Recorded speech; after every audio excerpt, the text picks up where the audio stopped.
everybody, welcome to Countdown on Wednesday, April the 10th. The entire studio adorned in different shades of pink, not because Barbie 2 is being released, but because it is the International Day of Pink. Rachel bringing the Pink in Dictionary Corner today as well. Our J the D, Susie Dent, making her debut this week. You'll have seen her on BBC Breakfast, you've seen her on This Morning, now you see her on Countdown. The NHS GP specialising in women's health issues. Dr. Nagat Arif is back today.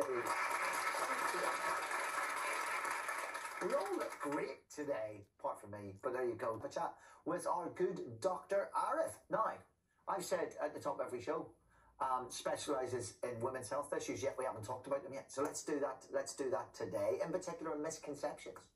Lots of misconceptions and myths, and I make social content, media content as well, and I make it in different languages. And I've written a book called The Knowledge, because what I decided to do was share my knowledge of women's health, and the nuances is really different. So one of the biggest things I talk about is menopause and the nuances of menopause.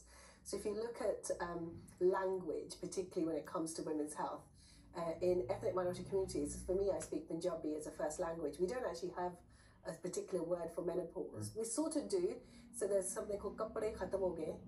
And in Urdu, we were just saying this, it's banji. Banji is translated as barren. And in Arabic, the translation is the age of despair. That's what happens when you're in the menopause.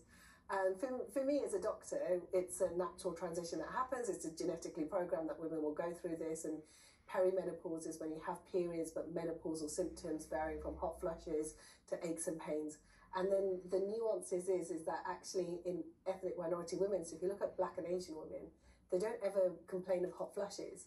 So as I was saying, I grew up in a mosque, and I went to the women at the mosque who were complaining of lots of symptoms. And I said, I think that's menopause. And they looked at me and they just went, no. White women get menopause. Wow. And that was when I realised, oh my goodness, the concept of symptoms means that they don't feel that it's something that happens to them. Because as I said to a woman who was from Dubai, do you get hot flashes? And she went, stand in the 50-degree heat in Dubai, you'll know what a hot flash is. Yeah. So it's always constantly trying to fight those misconceptions of how symptoms are and whether you think they're valued enough to present to the doctor.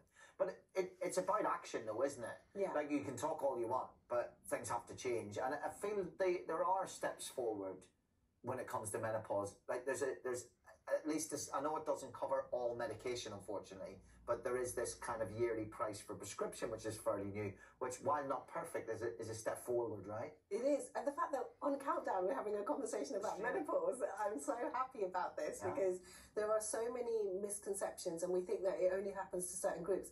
And in fact, I was saying to a colleague of mine, do you remember when we were at medical school, we thought celiac only happened to Irish women, or sickle cell only happens to Black communities, or thalassemia happens to Asian women.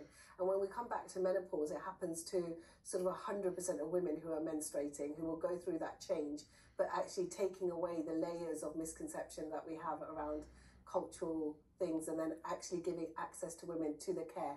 Hormone replacement therapy is first-line treatment, but also lifestyle, understanding the nuances of their faith that might play a factor as well.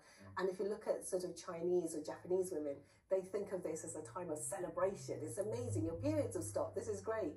But it's a longer-term health, so looking after your brain, your heart, and your bone health, which is so vital.